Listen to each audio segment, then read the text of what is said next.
Being immersed in the music world of NieR, it definitely propelled me to heights that I never thought I could get to. Final Fantasy and Kingdom Hearts, Yoko Shimomura. Most recently, I got to sing for Street Fighter, so there were so many times where I wanted to give up. I felt like no one cared. I think I was waiting for someone to hand me the opportunity. No one's gonna come and save me. If you don't care, then no one's gonna care. Hey there, and thank you for tuning in. We're excited to bring you another great conversation today. If you like the show and want to support us, please hit the subscribe button so we can keep bringing you great content week after week. And if you're feeling extra generous, give this video a like and share your thoughts and comments down below. Thank you so much. And now, let's get into it.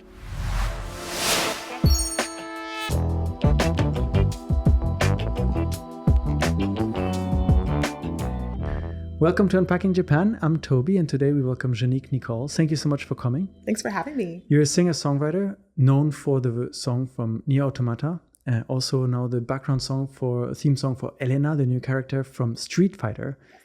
So we're going to talk about your career in music here in Japan and maybe start at the beginning, because I know you actually partly grew up here in Japan at the Yokota Airforce Base. I did. What was that like? You know, it's really interesting because that's the first thing I remember. Those are my earliest childhood memories are from Yokota Air Force Base, because I moved there when I was 2, going on 3.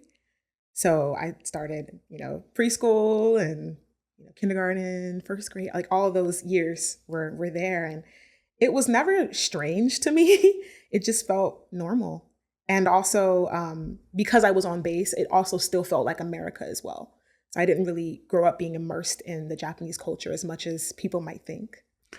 What was it like growing up on base? Because growing up in Europe, we don't really have that system where even if you're part of a military family, so to say, your parents would be on a base, but you'd have a house and apartment that's kind of outside in most cases. Mm-hmm. But I know that in the US, especially because you have bases all around the world, it's quite common to grow up on a specific base, which is a closed city, so to say, small town. Right. So what was it like here in Japan, kind of on an Air Force base? So I actually had both of those experiences. I did spend most of my time on the base. So from the age of 3 to about 8 years old, I was living on the base. I was going to school on base. We did everything on base. Grocery shop, go to the movies. We barely even had to leave the base. So it just kind of felt like its own city. But then after my father retired, me and my siblings briefly moved to Nashville, Tennessee, which is my mom's hometown. And then they brought us back and we were living off base. So we were in Tachikawa. Are you familiar with Tachikawa at all? No, not at all. Osaka, right? So probably not. But it's not too far from Yokota. Okay. It's maybe, I would say a 30-minute drive or so. And then I wasn't going to school on base anymore. I had to go to international school, which is also its own experience. Mm-hmm. And that's when I kind of got a little bit more immersed in Japanese culture, but still had a very American experience at the same time, if that makes sense. What is your perception of Japan at that time when you're a child and you're growing up, but you're not in your country and yet you're in this kind of closed base surrounded by military personnel, but yet living a civilian life, so to say? Right. That's actually a really great question. I don't think I ever really thought about it in that capacity, but I think I knew it was different. I knew that I wasn't in America because and this is my frame of reference right now. When I think back, when I would watch TV and I would see infomercials about a little, I don't know, bubbles or oh, here's the cool sketchboard and you can use really colorful markers and only $9.99. I don't know mm-hmm. if you guys had those in Europe, but I would want those things and I would ask my mom oh, I really want this cool, sketch pad with the colorful markers. And she would say, oh, well, we don't live in America. So you can't have that. You can't just drive to Walmart or Target. You exactly. have to go to the Conveni or to Eon. Yeah. Nearby. Or I can't call the number on the TV. Yeah. Cause they'd be call 1-800 color or something like that. I can't call that number because I don't live in, America. And at the time we didn't have iPhones where you could just, use WhatsApp or whatever to call those numbers, right? So that was always my thing of being reminded that, oh, I'm living outside of America. I'm living in this whole other country. Even though I'm still having an American experience, I still grew up speaking English fluently, barely spoke any Japanese. I mean, I would see Japanese people around and whatnot, but for the most part, I was still very, you know, very much just around the base still. Do you get So any Japanese language education as a very student? little. Very little. You know, it was really interesting. So the international school that I went to, it was in like Nerimaku, which is close to Ikebukuro. And I know like I'm talking to people who live in Osaka, so I'm trying to Well, explain we've it in got the a best lot way. of our audience also around Tokyo, so That's they're true. going to be familiar with this. Yeah. That's true. That's true. So yeah, it was kind of like, I guess, close to like Ikebukuro. Um, Even though it was a school in Japan, they very much stressed speaking English. So their Japanese students were not allowed to speak Japanese on campus unless they were in Japanese class. And we were all put into like different levels of Japanese classes. So my level was like the like lowest level, and they barely taught us anything. It was literally just like "kore wa pen desu," or like, you know, "arigatou gozaimasu," "konnichiwa." Like that was really it. So for the longest time, that was the only Japanese that I knew. So even when you're like younger on base, they also don't teach you. You're just fully in the Yeah, American system. it's very. I mean, they had something called culture class where they would like teach us little things, and it was literally, like I said, just like intro Japanese, like, you know, "genki desu ka? Hi, genki desu." Like it was very, very simple. Do you get to go out of base freely and For explore sure. Japan, or do you need like I don't know how it is considered actually in terms of like country boundaries, because you're like on US soil when you're on base? Yes. So basically, everybody has to have an ID card. I didn't have to have one because I was a minor. And I think minors under a certain age, I think under the age of 10 years old, don't need to have an ID card because you're always going to be with your parent for the most part. Okay. So as long as you have that ID card, you can get on the base and you can get off the base. You might not really need it to get off base, but you definitely needed it to get on. But otherwise, like that ID card was your way of having clearance to live in Japan as well, because you know there's immigration laws and stuff as well. So yeah. You said you stayed on that Air Force base until your dad retired, and then you moved to Nashville, and yet your parents came back to Japan. Yes. And you went to international school. Why the move back? That's a really interesting question. So after my dad retired, they were really, by that time, kind of immersed in the like Japanese music scene. Oh. That was kind of what they kind of did in their off time. And I had come from a very, very musical family. So even my grandfather was a famous singer as well, but that's another conversation. So they were always in bands and stuff like that. And they wanted to continue that after my dad retired. So they actually kind of just stayed in Japan the whole time, even after he retired. And then they moved me and my siblings to Nashville to live with my grandmother. Oh. Yeah, just for about a year until they got set up off base, and then we came back. That's super interesting. Right? So your parents kind of got hooked on Japan and liked the music scene here. And you grew up in this musical family. So you, come back. And I guess that's where your interest in music also started from a young age. Exactly. What kind of music were they into? And Nashville, Tennessee, to me, sounds a lot like maybe country music. Yeah, that's what people usually associate it with, right? Either country or gospel. They were more into like soul, like R&B. Oh. Yeah, so like back then it was like Earth, Wind and Fire and I've got things a like record that. of them. Yeah, that's Yeah. nice. Yeah. So you moved back to Japan as a teenager. Did you start already like a career in music at that age? So actually, I moved back to Japan. Wait, do you mean after we after the first time? Yeah. So there's multiple times back and forth. So, okay. Yeah, it's so confusing. So let me clear it up a little bit. So yeah, I was 8 when I first moved to Nashville, and I lived there for about a year with my grandmother, and then I came back when I was 9. So like a year later, then I left and like officially moved back to the States when I was 12. And then when I came back this time, which is what I actually count as like living in Japan, I was 23. So, okay. Yeah. So you did your higher education in the States, and then like, okay, now I'm done with school. I want to come back to Japan. Exactly. Yeah. Did you come back with the intention of doing a career in music? Yeah, actually I did. I didn't know how I was going to do it. I just was like, I want to do this. So initially I was trying to do the JET program, just like kind of like, I mean, I wanted to teach English because like I took Japanese class in college and I was really, really, into it. But I also thought like, okay, while I'm not teaching, on the weekends or something, I can like, do music. But like, I was very, very determined to get into the music industry in some form or fashion. You said your parents kind of were well connected as well in like the local band scene and so on. Mm-hmm. What was your introduction here in Japan to this kind of music scene? So pretty much by the time that I came back, so this was 2012, my parents would just like take me on their gigs pretty much and just introduce me to whoever and just say, this is my daughter, she can sing, kind of. And, sometimes I would like sing a little bit just to like prove like, hey, yeah, I can sing, like, please hire me, type of thing. And it just went from there. Some people were like really impressed by me and they really wanted to hire me. So they did. And then some people were kind of like, that's cool, I guess. Gospel, R&B are genres that are maybe less common in Japan, especially gospel, I would say. Was this something you were doing here too, or did you kind of do something that was more matching to like a local musical scene? When I first got here, I was just doing everything my parents were doing for the most part. So yeah, gospel, R&B, some pop.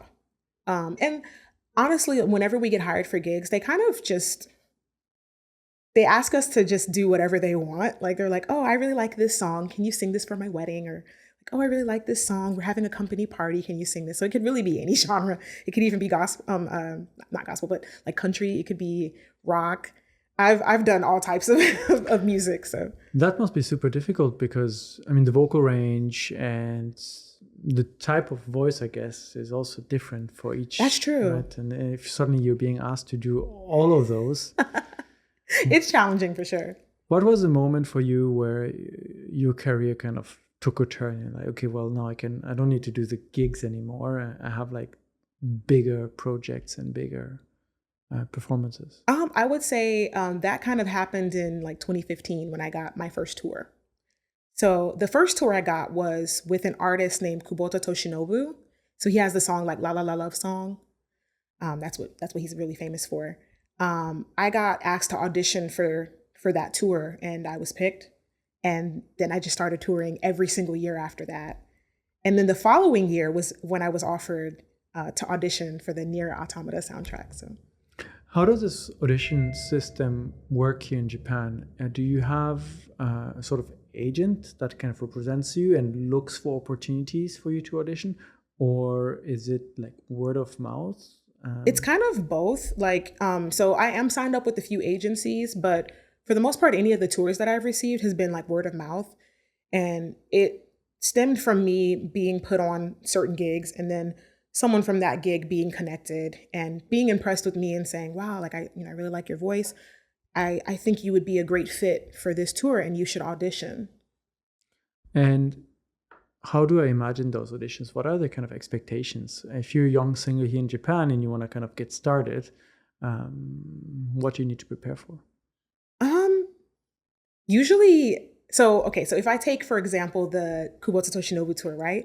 I kind of just showed up. There was not really anything to prepare. They were just like, yeah, just come. Like, it doesn't matter. You don't have to know his music, just come. And so I get there and they play me one of his new songs that hasn't even been released yet. Mm-hmm. And they were like, here's the lyrics. And they're all in Japanese. They were like, just sing the soprano part. And nothing is like soloed or anything. You just have to like pick out the soprano part and sing it. And that's kind of how they see how well your ear is trained.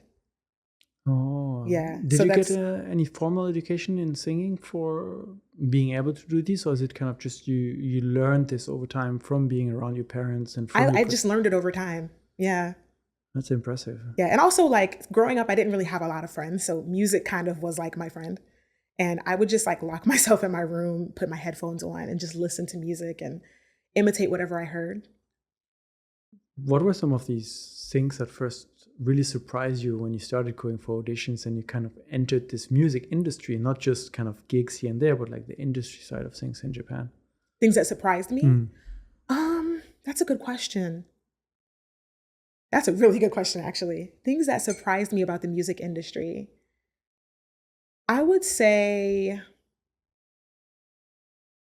okay, I think I might need like an extra moment to think about this. Well, maybe let me rephrase the question a little bit.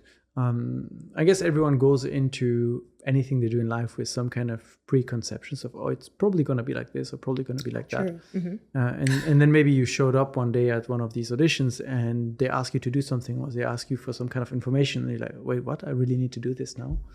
I think what actually surprised me was the amount of R&B that existed, because Kubota Toshinobu is a soul R&B artist. So that was something that was surprising. And I don't think I was expecting it to be like so developed in that way. And he's been on the scene since the 80s. So can you imagine like a Japanese man singing soul since the 1980s? Actually, I can't. I probably need to go look up some of his of his songs. It's really, really good too. And I learned a lot from him, because I've been touring with him for the past like 10 years. So I learned a lot from him, and usually it's like in the Black community, we're like, yeah, we're the blueprint, we're this and we're that. But like, I learned from this man, So I think that was something that was a bit surprising. But I guess as far as like work goes, some things that surprise me are I think the work balance culture. Depending on the person that you work for, sometimes you just go on and on and on and on, and rehearsals last like all day, like 10 hours or something. Until you get it right. Pretty much, yeah. So that was something that surprised me, because it's like, oh, when are we going home? And your voice must get tired too, right? You need to rest it because you need to sing again the next day. And it's definitely not all of the artists that I work with. Some of them are very conscious of that, and they're like, oh, no, please rest your voice, because most of the time it's about the band. The band is what really needs the most practice, because, they're carrying the whole thing and we're kind of on top of it. So a lot of times we're kind of just like chilling and waiting for the band to get it together, and then we join them. But either way, we're still there like all day and all night sometimes. And you have to wait for your part. Exactly. You said that on that audition, you were asked to sing the soprano part in Japanese. Did you by that time continue your Japanese studies to a point where you were able to like sing, or? Yeah. By that time, so let's see. I started university in 2007. And from there I took Japanese classes like pretty much all the way up until I graduated.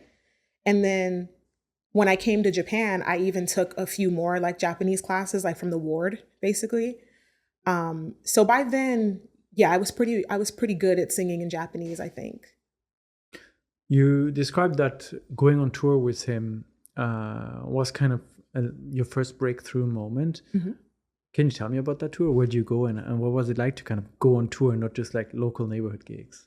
That was really cool, because we went everywhere. I think to this day, that's the tour where I went to the most cities in Japan. I think we probably went to almost every prefecture. That's for 47. That's a lot of places. Yeah, I actually have a map in my apartment that shows all the places that we went to during that tour, and it's a lot. I think we did like 45 shows or something. Wow. Yeah. Over how long? Let's see, we started in April, I believe, and then the tour ended in like, was it October? Yeah, I believe like April to October. So about 6 months. So what's it like being on tour? Is it like, okay, you hop on a bus, you go to the location, you set up, you do your show, you go to your hotel, next morning you drive to the next? So that's another thing actually that surprised me about the Japanese industry is like, normally when you watch TV, right? And you see maybe like a tour being depicted on a TV show or a movie, everyone's on the tour bus, you sleep on the tour bus, and it's just like, you do this show in this city, and then you get back on the tour bus, and then you go to the next city and you do it the next day, like another show. But in Japan, oftentimes you're only maybe touring on the weekend, and you might fly to whatever city or take the Shinkansen to whatever city you're doing. You do the show, and then you check into a hotel, and then maybe depending on how many shows there are in that city, then you might do another show the next day, and then you go home. So that's usually how it is. It sounds more restful than being on a tour bus. It's very restful. How many people are on a tour for an artist like this? Oh, so many people. It's like you have the musicians and the backing vocalists, and you might have dancers, and that alone might be like 14 or 15 people. And then you also have the crew who sets up the stage, who like test all the instruments and make sure that everything's working, make sure that the sound is working, the lights. There's so many things to be accounted for behind the scenes. So the staff alone might be like 20 people or something. So total, what is that, like 40 people? Yeah, Yeah. quite a lot of people. Yeah. And then there's management too. So yeah. And for you, you were in which role on that first tour? Backing vocalist. Backing Yeah. vocalist. So on all of these tours with like the Japanese artists, I'm always the backing vocalist. So what's it like then being on stage with a Japanese audience and a Japanese artist and kind of standing there and doing all the vocals, and how did you perceive the atmosphere? I think that was another thing that surprised me. It's funny. I'm like thinking of all these things It's now. coming together, Yeah, it's all coming together now from the previous question. The audience isn't as lively as I expected. So everyone's kind of, it's like they're waiting for you to give them permission to react. So sometimes during the song, no one's doing anything. They might kind of like just sway back and forth kind of And then thing. maybe have some like neon lights, something. Yeah, they might have some lights or like a towel that they might throw. But even that, it's like they're waiting for the artist to say, okay, 1, 2, 3, go. Like, and everyone does it in sync together. Every musician that we've talked to or DJ or related to stage performance says the same. Yeah. The Japanese audience kind of waits for permission to engage with the artist because they don't want to disturb the performance in a way. Exactly. Yeah, and we're used to people just woo, whenever, but they're kind of like, is it okay if can I scream? Can I dance? Can I clap? Can I be excited? I would say maybe for an artist, they kind of feed off the energy of the crowd. Exactly. And they react to it and they like that energy. What is it for you? Did you get used to this kind of Japanese style performance where you do your thing and then you interact with the crowd when it's time to interact? Or do you miss a little bit the interactiveness throughout the song? I actually kind of, when I do my own performances, because I do my own shows sometimes too, where I perform my original music, I kind of mix it together.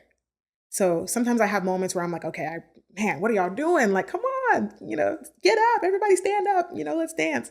And then sometimes I'm like, okay, this is a moment where I should give them permission. So I might do like a call and response type of thing, or like, everybody clap like this, and I'll like give them like a pattern or something like that. And then they'll do it. So I like to feed off of the fact that they're waiting for me to give them permission, but then also I want to let them know, like, please don't be quiet. Shy, don't be shy. Yeah. You went to nearly all prefectures during that first tour. Do you notice a big difference in terms of atmosphere, whether you're playing in Tokyo or you're playing in like Aomori? Absolutely. Actually, they're more lively in Aomori. Really? Tokyo is kind of like, they've seen it all and they kind of like just expect you to. Yeah, they're kind of just like, yeah, what are you going to do for me? I mean, not literally, because like, everyone's so sweet, but they're a lot more like, I mean, they can have moments where they're like really genki because it is still like, it's Tokyo. It's like, the most known city of Japan, right? The biggest city of Japan. But like, I don't know, there's some air of like, what's the word I'm looking for?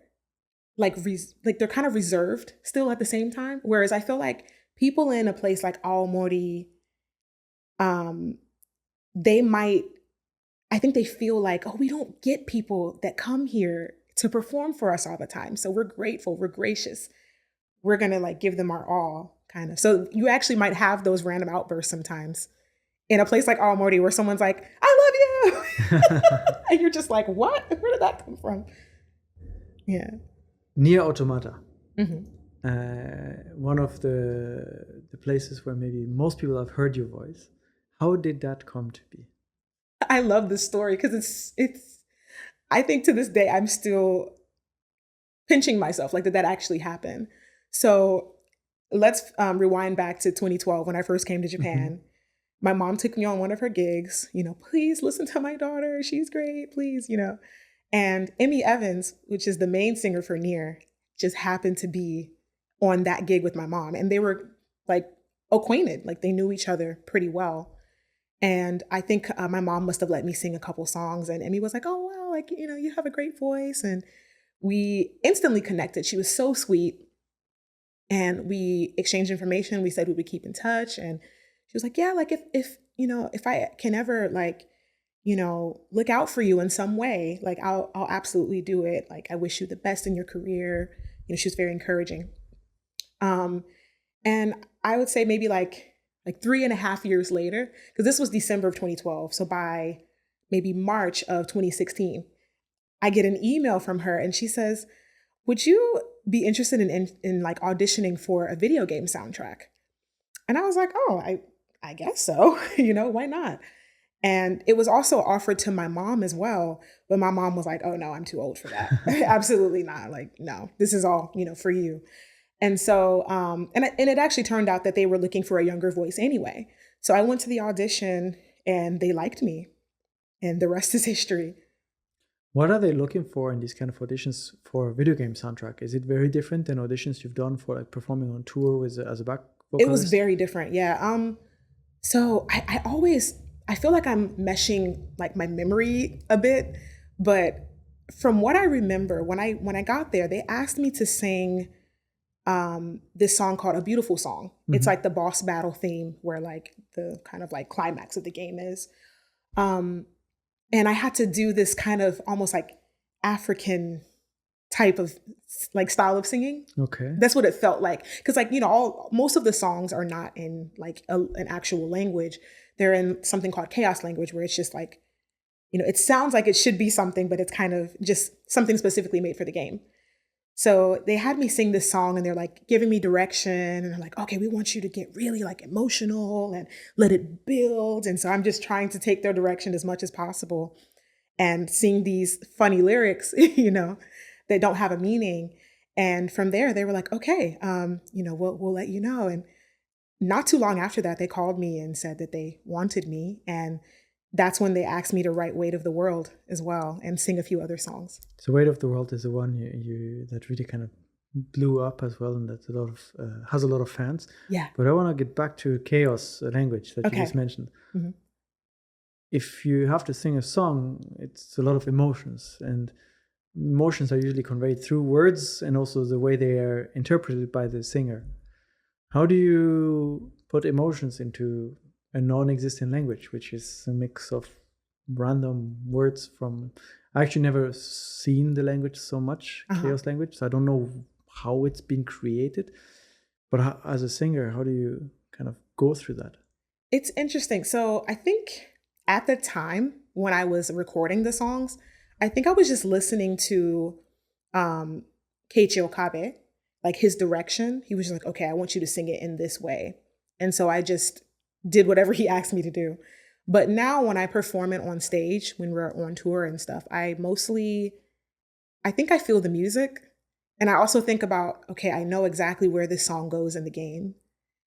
I know what emotions people are supposed to feel. So that's what I'm going to put into it now. So that's kind of what I kind of have to like anticipate it before it happens, instead of like, because usually, when I'm singing a song, if there are lyrics, I can do it in that moment, like put the emotion in there in that moment. But instead, I kind of have to like anticipate it ahead of time since there are no lyrics. So once you got the gig, a few days later, and they tell you, okay, you're going to be singing there. Mm-hmm. What's the workflow? Do they tell you, okay, so here's a game, play it through? No, and I've never played NieR. I've never played it. Wow. So you just kind of get told, okay, you have to make a song for this scene, this boss battle. Not even like, they didn't tell me anything. I didn't know anything about the game. They were just kind of like, okay, this is the song and this is what it's going to sound like. And this is what we need you to sound like. I can't imagine how you go on about this if you have no context, no understanding. No context. Yeah, even for Weight of the World, I had no context. So they gave me, because like I think the Japanese version was maybe recorded first of Weight of the World, and then when I did the English version, they loosely translated the Japanese lyrics and they gave them to me and said, please write something along these lines. And so I kind of like read over, what they had, and I was like, okay, that makes sense. Like, okay, I can write these words and, make sure that it has the same meaning as what they gave me, basically. So you actually got to write a little bit the song itself. It wasn't just I wrote the lyrics. Mm-hmm. That's super cool. Now you must have performed this many, many times. Many times. Like you've probably performed it in my sleep. And you do it live now too. Mm-hmm. How different it is to perform a song like this that is a soundtrack from a video game and just to record it in studio for the game as opposed to be on stage and do it for an audience, which is then more, I don't want to say orchestra kind of Mm-hmm. style performance Mm-hmm. in the classical direction of things. Also very different. Yeah, it is. I actually prefer the live aspect of it, personally, just because I can feel it more. I can feed off of the crowd. Whereas when you're recording in a studio, everything has to be perfect. There's no energy to feed off of. You're just in this space, just singing and just hearing your voice. And, you know, it's very technical when you're in the studio. I mean, although I think that that's an advantage, is like you can get it perfect. Whereas usually when you do something live, there's going to be flaws. But I like it. Like I like that aspect of, like, sometimes flaws give it a little bit of character when you perform, and you kind of like remember where you were in that moment when you watch it back, or Any most memorable performances? Oh, that's a good question. I'd say the most memorable performance that we had for NieR specifically was during COVID. We were supposed to have an audience at a Tokyo Forum, International Forum, but because we had just went on lockdown, I think that day, we had no audience, and everyone was just watching, I guess, from home. It was like live streamed, so I had to figure out how to still feed off of the energy of the crowd that was non-existent. But it worked out, and people loved it. And I think for whatever reason, I guess I wasn't as nervous as I would normally get during the show because no one was there. I would imagine the opposite for a performer, that if you suddenly have to do a live performance, people are watching, but you don't see anyone. It's a big empty room. Uh-huh. That might be more stressful than, okay, you can see the person in the first row, and if they're giving you the look or if they're enjoying themselves. True.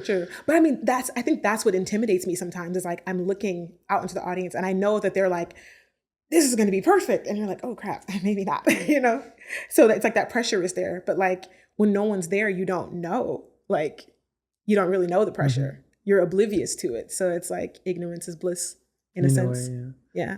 How long was the process when you started working for NieR to kind of get the first project on that you did for them? Is it like they give it to you and you have to submit the next week, or is it a multi-month process, or?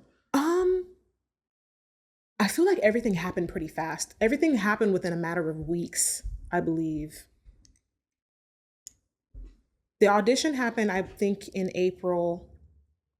By May, everything was recorded, and then we were doing some kind of like intro concert, like introducing the world to NieR, Automata, like by May, like by the end of May or something. That's super fast. It was really fast. Yeah, and I didn't see it coming because I just thought I was going to record these songs and then that was it. That's usually what happens when you get gigs. You don't really expect concerts.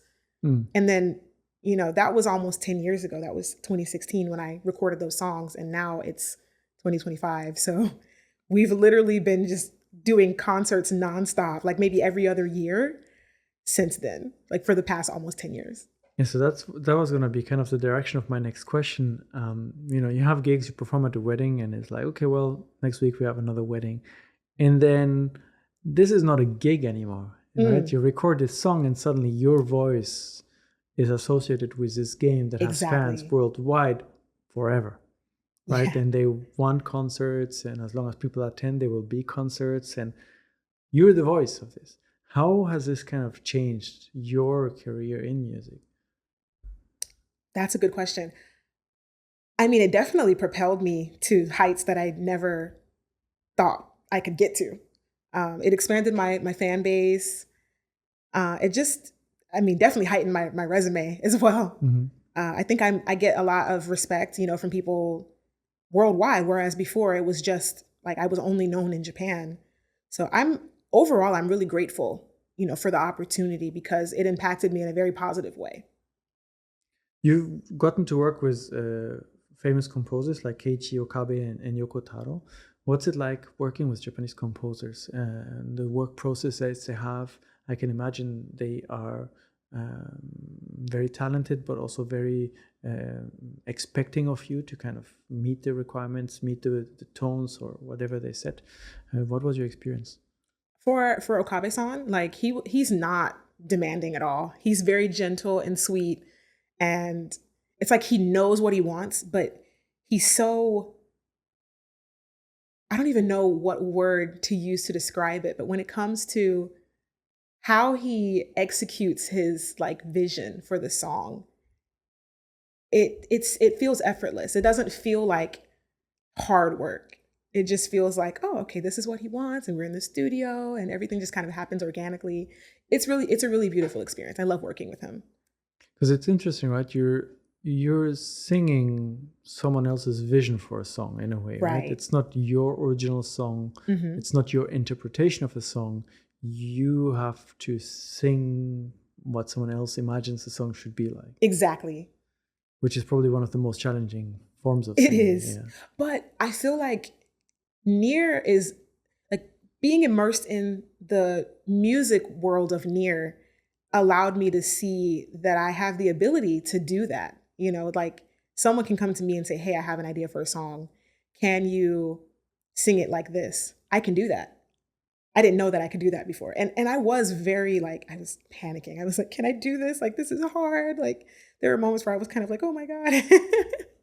Initially, just because, especially with like, when I was auditioning, I was like, oh my God, is this what they want? I don't know, you know, but he was so sweet. And he was just like, yeah, that's great. You know, every time it was like, oh, this is awesome. He loves to give compliments. So it just makes you feel like, oh, okay, well, that's good. I'm glad he's happy. Right.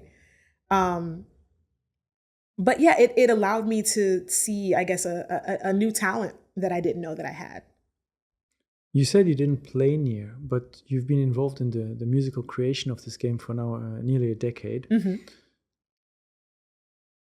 I haven't played the game either, but how would you describe the game from a musical perspective, since you actually haven't played it yourself? If someone doesn't know about it, and your connection to this game for over a decade is just the music. Right. I mean, I know a little bit about it because like I did watch the anime, because like there's an anime now.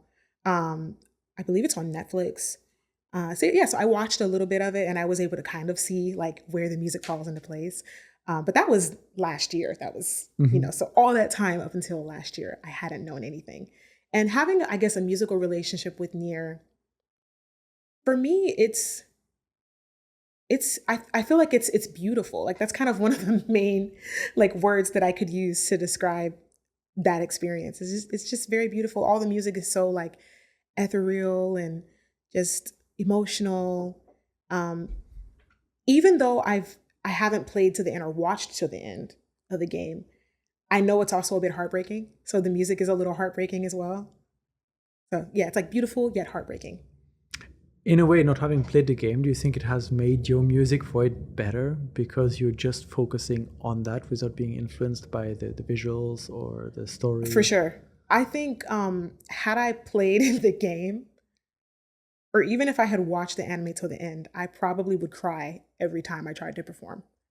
So that's kind of why I don't play it, because I'm trying to preserve my emotions on stage. I want to be able to focus on the music and not like, oh yeah, if I'm singing this song, this is when this happens, and oh my God, I can't keep it together, like, you know. Mm-hmm. So it's when you get overcome by emotions, then it's kind of hard to keep the performance going. Exactly. You said it made your career and it kind of gave you like an international audience. This gig that turned into a decade-long performance. What followed this? How do you top NieR when you're at that stage in your career? You suddenly get all of these performances. I imagine it opened other doors for you too. It definitely did. I've done so many other like video game soundtracks since then. They might not have been as popular as NieR, but yeah, I've done, like, I was able to work with the composer from Final Fantasy and Kingdom Hearts, Yoko Shimomura. Mm-hmm. That was cool. The funny thing is, though, when I was working with her, I didn't know who she was. So I was just kind of like, oh, okay, I'm making the song. Yeah. And then afterwards, someone was like, do you know who that is? And I was like, no, who is it? And they were like, that's the composer from like Final Fantasy. And I was like, oh my God, I had no idea. And now I'm just like, I got to work with her. Yeah, I got to. So yeah, it yielded that opportunity. I also got to work with like a Chinese mobile game company and sing a theme song for that. It's called A Moment of My Nightmare. Um, and then most recently, I got to sing for Street Fighter. So Yeah, that's pretty cool too. This is a classic that has millions of fans, I would say, in Japan and worldwide. right. What was that like for you? I think so. That for me, that was like the thing that I've been following or like that I've known since I was a kid because my brother was a really big Street Fighter fan.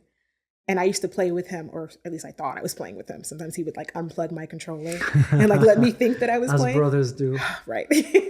So, I grew up being a fan because he was a fan and I wanted to do everything that he did.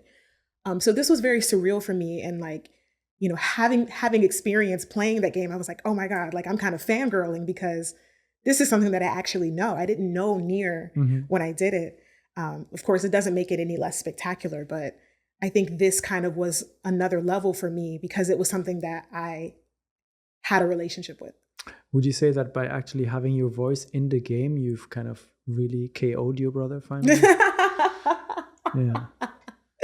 That's a good way to put it. It's kind of incredible, right? Growing up as a kid, fan of a game, and then now you have your voice in it. Exactly. Yeah, and me and my brother kind of talked about it. Like he commented on my post that I made about it on Instagram. And I reminded him of that. I was like, do you remember when we used to play together, Street Fighter? Like, and he just laughed. He was like, yeah, it's a funny memory. Feels like the performance for NieR kind of really opened you into the world of video game singing. It did, yeah. How about traditional singing and kind of regular performance for songs that are not related to video games? Have you had an opportunity to continue this, or has your career kind of been overtaken by this world? I definitely still juggle both. In my downtime, I still do other gigs like, the wedding gigs and lounge gigs and stuff like that. So I'm kind of all over the place. And I think it's really cool because I'm allowed to be like multidimensional when it comes to music. So I can still sing soul and R&B and pop and rock and whatever else. And then over here, I can do the video game stuff too.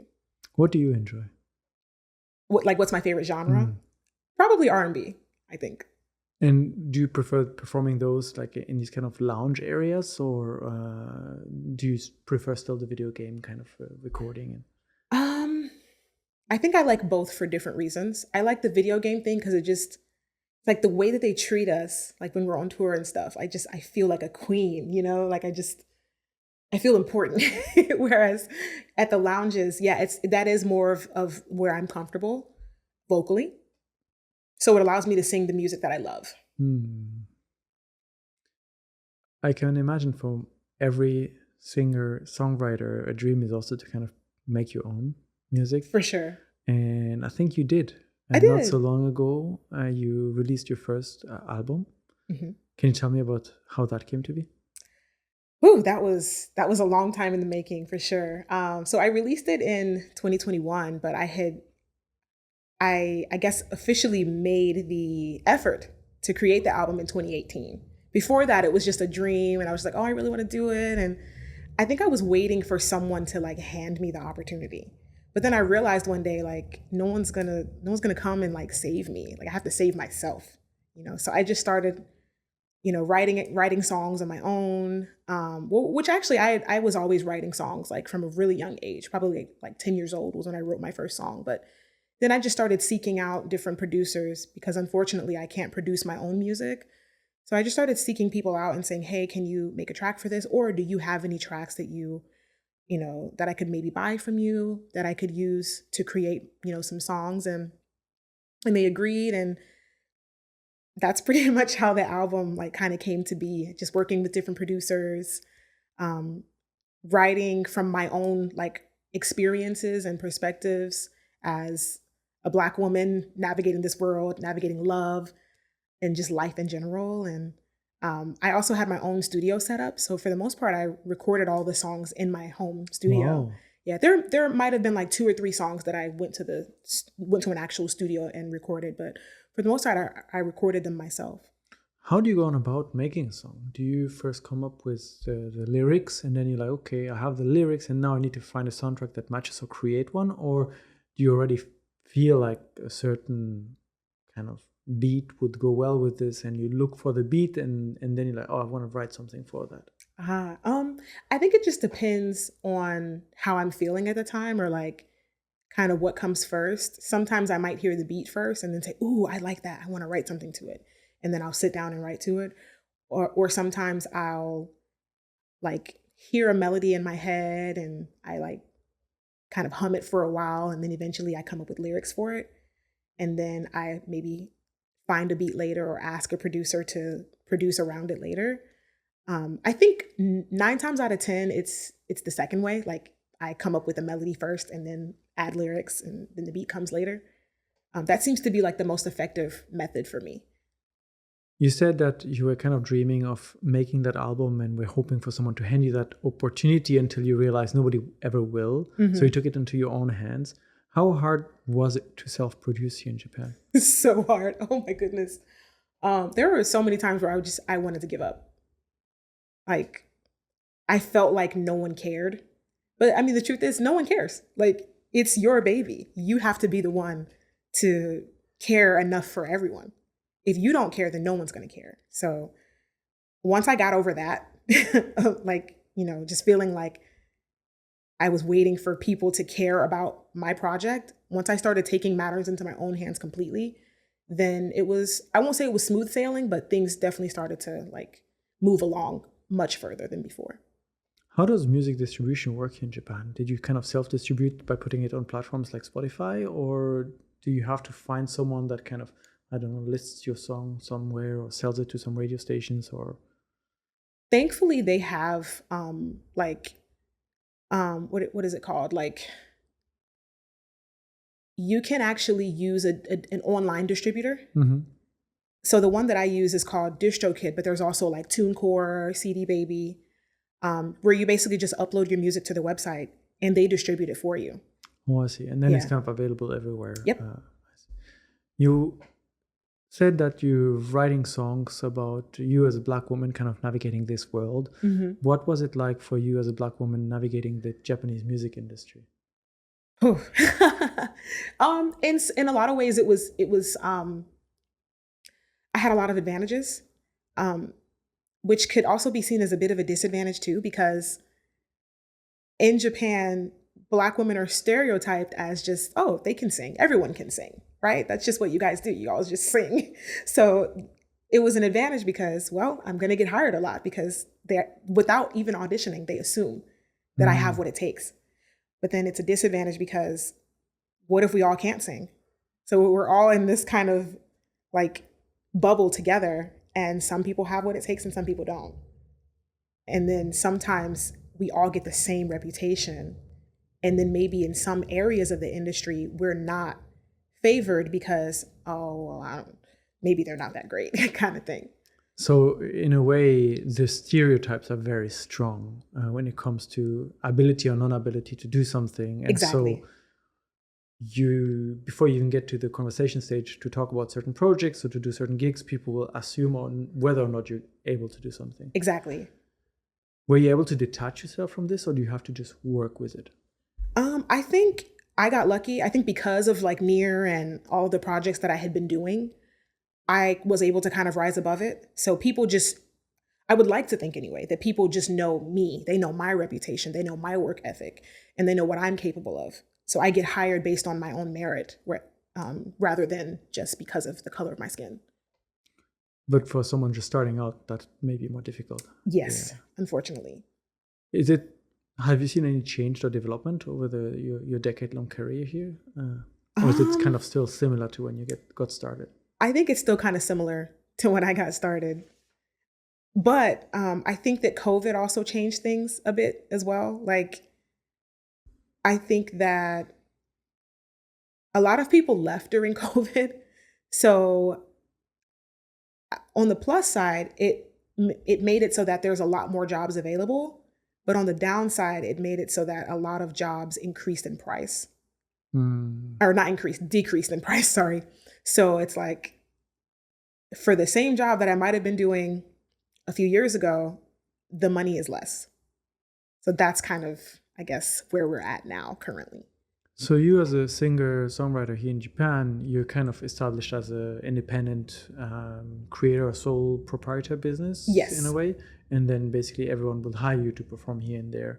Exactly. Is this the typical route that performers do here in Japan, or is it some others doing it differently? A lot of people are signed with agencies. Well, technically we're all signed with agencies, but they still allow us to basically be freelancers. So yeah, I think most of us are freelancers. I can imagine it can be difficult when you're just starting out because you don't yet have the gigs lined up and you kind of go through many ups and downs. Yeah. I mean, even when you are established, it's still really ups and downs for sure. Yeah. What are some of the ways someone who wants to get started in music in Japan can kind of find a way through the door? You mentioned that kind of working with your parents at the beginning kind of helped you meet some people, meet the original voice of NieR, right, and kind of get yourself started like this. If someone is like in Japan today as a student or something like that, or wants to get into music, what kind of advice would you give them? I would just tell them, like, try to find an open mic night or some kind of a jam session and go there and network with as many people as possible. Social media is also helpful. Join music groups on Facebook or, whatever platform you can find. And also just be open to anybody that you meet. You never know who you're going to meet. You never know how they're going to look or what walks of life they're going to be from. So just be kind to everyone. I mean, we should all just be kind to people in general, right? But just because you don't think someone can help you doesn't mean that they can't. So just... You never know if it might be the composer of Final Fantasy. Exactly. Because, just because they're this, famous person who has all these accolades, it doesn't mean they're going to go around bragging about it. Like, that's not what they do. They're not going to be like, hi, I'm the composer of Final Fantasy. They're just going to tell you their name. And if you don't know their name and you're just like, oh, you're nobody, then yeah, okay, fine, they're nobody and they can't do anything for you. Are all these events, also most of these events, very international, or is it kind of very like Japanese? It depends. Sometimes they can be just Japanese, or sometimes they can be like, pretty mixed audience. So, but I would go to all of them though, because on a lot of the tours that I'm on, I'm the only foreigner. So a lot of the musicians that are gigging regularly might be Japanese. Do you notice a difference between how Japanese musicians network with each other and work together versus like the foreigners here in Japan? That's a good question. I don't know if I'd say there's a difference. I think that the way that they work together is pretty similar. And oftentimes we all work together. Like sometimes, I might work with a lot of Japanese musicians, or sometimes Japanese musicians might work with a lot of foreigners as well. So we're all kind of just one big melting pot for the most part. One thing that I always found interesting in Japan, musically speaking, is that they have all the genres, foreign and domestic, but they kind of have a lot of people that are really into jazz, into soul, into R&B, into rap, into whatever you can think of. There will be a big community in Japan of people that are like really deep into this, and musicians kind of performing this, which I find quite rare. In Europe, you'd find some are more popular than others, but not as many niche as here. That's so true. Yeah. And I noticed that like when Japanese musicians are really into a specific genre, they like really immerse themselves in it, and they'll even maybe travel to the birthplace of that genre and just learn as much about it as they can and like study it to a T. Go to Nashville, Tennessee. Yeah, exactly. Like if they want to play like country or something. Yeah. You've got a pretty accomplished career already. What are some of the projects you would really like to be doing now? Any game you want to be the voice of, or any album plans, tour plans? Yeah. I definitely want to do as many like video games as possible, for sure. Like work with some other companies, because like, as of now, I've worked with Square Enix and Capcom. And now I'm like, like, maybe I can like collect all the like, video game companies like Infinity Stones or something, right? Like Thanos, like Konami and like all the other ones, right? So I think it would just be cool to just continue to just spread my wings and like, gain as much experience in the video game music community as possible. The Capcom office is around the corner. If you're Is it? Yeah, it's like like less than 10-minute walk. Wow, I had no idea.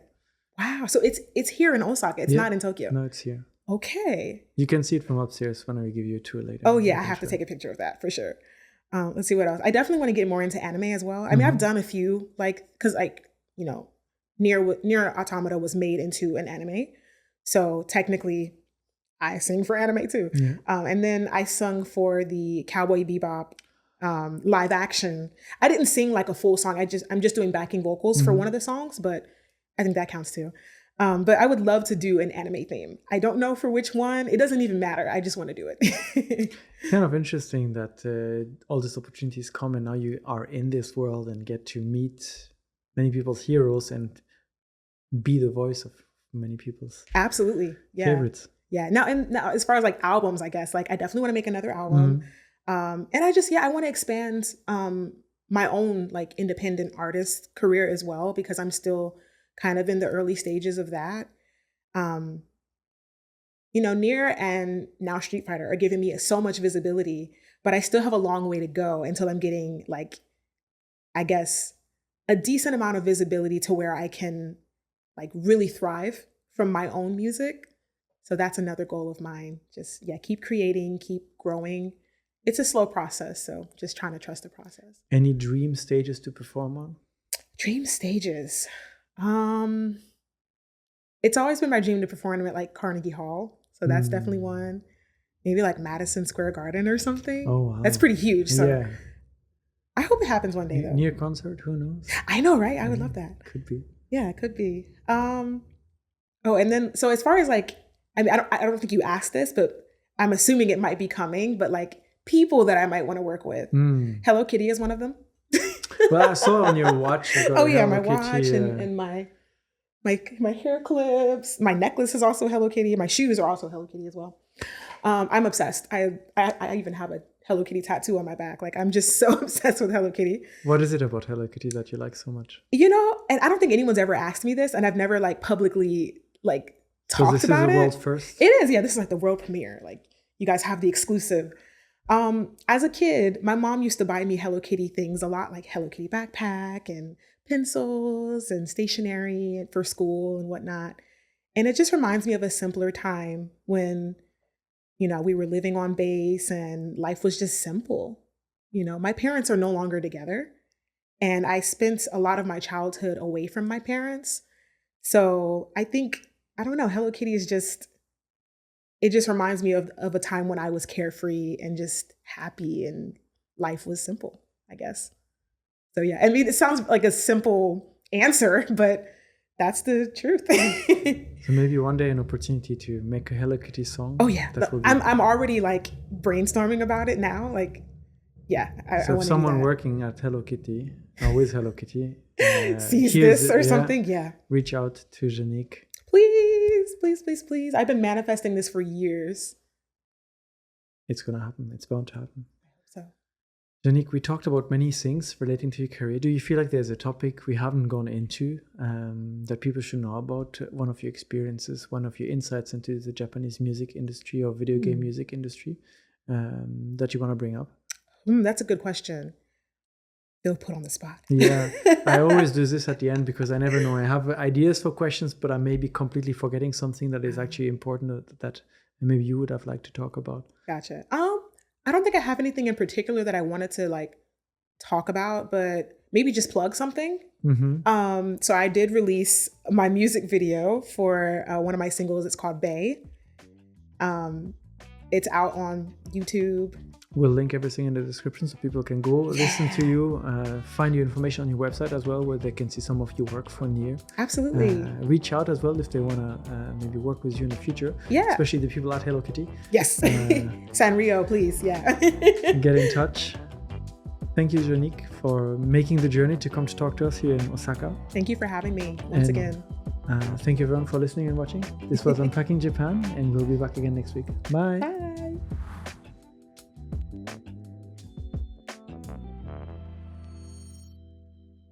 Thank you so much for joining us today. I hope you enjoyed this episode as much as I did. Please hit the subscribe button so you don't miss out on future conversations. And we'd love to hear from you. Share your thoughts in the comment section down below. And if you enjoyed this episode, here are a couple more that we think you'll enjoy. Thanks again for your support, and we'll see you next time.